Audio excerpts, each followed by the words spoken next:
It's an honor for me to address this topic, and I can keep this very short and just say, well, all papers published by BJS are ahead of their time, so let's just stop here. But I think that's probably too quick, and I'd like to go over a few issues with you. Now, first of all, it took me a little bit of time to get here because we had a new queen, the queen abdicated, and we had a new king appointed in the Netherlands. And this is probably what then sort of creates a new link between the BJS, which exists for 100 years now, and the 123 years ago, we had the last king in the Netherlands. We always had queens in between. And 2013 is the year that marks this new liaison by which we can easily remember all of this. 2008 was the year that somebody took the decision to take me on board as an editor of the BJS. Maybe that is a regrettable decision. We'll find out after this talk. If I go to London for the editorial meeting, I usually travel by EUROSTAR, and that is the train that goes underneath the channel and then comes into St. Pancras railway station. And that took me to the EUROSTAR registry. And I'm not a vascular surgeon, so I'm not going to dwell on this for all too long. But EUROSTAR registry reported on complications and secondary interventions after endovascular repair of abdominal aortic aneurysms with a 10% reintervention rate per year. That was in the journal then initially called a failed experiment. But probably it wasn't, because we learned quite a lot of that. And certainly it was at the beginning of registries being used in surgery. One of the papers that I find very interesting and that I think deeply influenced surgical practice in a very broad sense is the paper by Henrik Gallet from Denmark that was initially not believed because he said that you could operate on a sigmoid cancer and get the patients discharged after 2 days. His reasoning behind this was that if you reduce the insult of surgery and if you use a multimodal intervention, you can relieve pain and exercise the patient, take out drains and tubes early, and then the patient recovers faster and can go home earlier. Initially, I said people didn't believe this, but then people started trying this, and it was actually repeated. And 2 decades later, we tried this in the Netherlands and implemented this as a new guideline for perioperative care in 1/3 of the hospitals, and showed that we could also repeat in hospitals with no prior experience that you can reduce length of stay by approximately 3 days.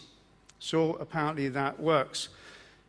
Equally, as a matter of influence on my personal career, we looked at this in a series of hospitals in Northern Europe, and we showed that if you look at recovery, defined as the ability to go home because you have no infusion anymore, you've passed your bubbles, and you have no requirements for analgesics anymore, then you can see that patients are actually considered recovered at day 3, but they don't go home yet. They only go home quite a bit later. This is when they are actually discharged. And this is what we learned from enhanced recovery programs, that there is some sort of societal or hospital influence on the difference between when patients are actually recovered and when they actually go home. This was also used as an implementation strategy in your own country for the 18 weeks program, where Henrik Gallet and other people with experience in enhanced recovery were invited to help implement this strategy. Equally, enhanced recovery was subsequently extrapolated to other types of surgery where usually perioperative care is very sophisticated, and surgeons are always concerned that things go wrong, like in pancreatic duodenectomy. But it was shown that that works equally well with no increased risk of complications. Subsequently, a society for this perioperative care program was raised, and also the first meeting in Cannes recently in the south of France, and it was quite successful. As a personal thing, I thought we had to eradicate drains and tubes and nasogastric tubes And I thought that was quite sort of clever and, let's say, ahead of time. And so we eradicated the nasogastric tube in the Netherlands, and we tried to do pancreatic surgery with no drains at all. So I thought that was very sophisticated, but actually in 1972 already, Tinkler said that there's actually maybe no reason to use nasogastric tubes at all. And going back further even, Gray Turner said in 1916 that drainage tubes are valuable aids in surgery, blah, blah, blah, blah. All the more reason why care should be exercised in their routine employment. And basically, if you look back at intra-abdominal drains after surgery, these date back from wartime and from a time when we had no CT scans and no ways to put in drains after you had closed the abdomen. By now, that has changed. We have CT scans and we can put drains in when a patient develops a complication, so there is no need to put them in before that patient has a complication. And that was also confirmed in 1976 by drainage after cholecystectomy fails to demonstrate an advantage or a disadvantage. So actually, the papers I published were not at all ahead of their time, and that's probably why they were not in the BJS. Then something that radically changed the surgical world is probably the introduction of laparoscopic cholecystectomy and subsequent extrapolation of this technique to all sorts of other procedures. Published in 1993. It's not the first paper on the subject, it's just to illustrate that that really changed the world of surgery radically.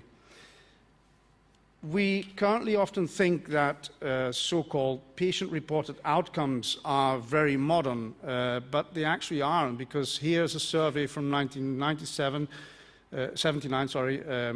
looking at a survey of patient opinion on gut irrigation. They actually compared two types of gut irrigation, and the patients gave no preference to any of them. Actually, probably they should have compared irrigation with no irrigation, and then the patients probably would have had a preference, because you probably don't need to irrigate the bowel prior to colonic surgery. Peritoneal carcinomatosis. 8% of people with a primary colorectal cancer develop carcinomatosis of the peritoneum, and these patients usually were declared inoperable, incurable, until people started investigating the role of aggressive cytoreduction, hypothermic intraperitoneal chemotherapy. Probably one of the first papers in BJS on this topic was from a Dutch group who spent quite a bit of work on this topic, and they showed that actually you can improve survival of these patients and probably also cure them as long as you get sufficient reduction of disease load. Next paper I would like to focus on is a paper from Gilles Montin from Geneva on the so-called liver-first approach. They discovered actually that in patients who had rectal cancer and synchronous liver metastasis, that if you gave radiochemotherapy in sufficient doses, that actually the sort of window would sort of emerge where you could take out the liver metastasis and wait what happened with the rectal cancers. Because we all know that if you do a low anterior resection in rectal cancer and you get an anastomotic leak and the patient has a liver metastasis, you'll never get to the point where you resect the liver metastasis, because the patient will endlessly suffer from complications in the pelvis.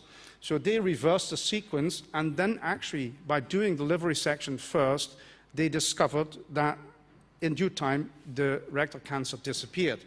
And this has been propagated by Haber-Gamma, non-operative management of rectal cancer after neoadjuvant chemoradiation. This actually is a very interesting topic, because now at the ESA meeting in Bonn last month, people presented data on esophageal cancer management, where they also suggested that there may be a selected group of patients where you can imply this wait and see policy for primary cancers. In the global epidemia of obesity, I don't think I can ignore one of the first papers on the treatment of morbid obesity by means of surgery. And basically at that time, Mason had introduced the vertical banded gastroplasty, as a very efficient sort of therapy, although that later was obviously recalled because of the many complications this treatment had, and the more efficient other treatments with less complications. I'd like to end with a little note on the future of surgical journals in the electronic publishing era. This is a paper from 1996. I bought my first computer in 1992. I was a little bit behind, I agree, and wrote my PhD thesis on it. It was a monochrome screen, green or orange, I could pick. As a non-monarchist, I chose the green screen and typed my PhD thesis on it. And the hard disk had a memory of 25 megabytes, which would hardly keep my presentation, or it wouldn't fit in it. So this paper was probably ahead of time. We still discuss this with the BJS editorial colleagues and editorial team. And I do think that obviously in a few years will be paperless. And if you consider that, one could say that any electronic paper now is ahead of time because it will only appear a few weeks later in paper in the journal. Thank you very much.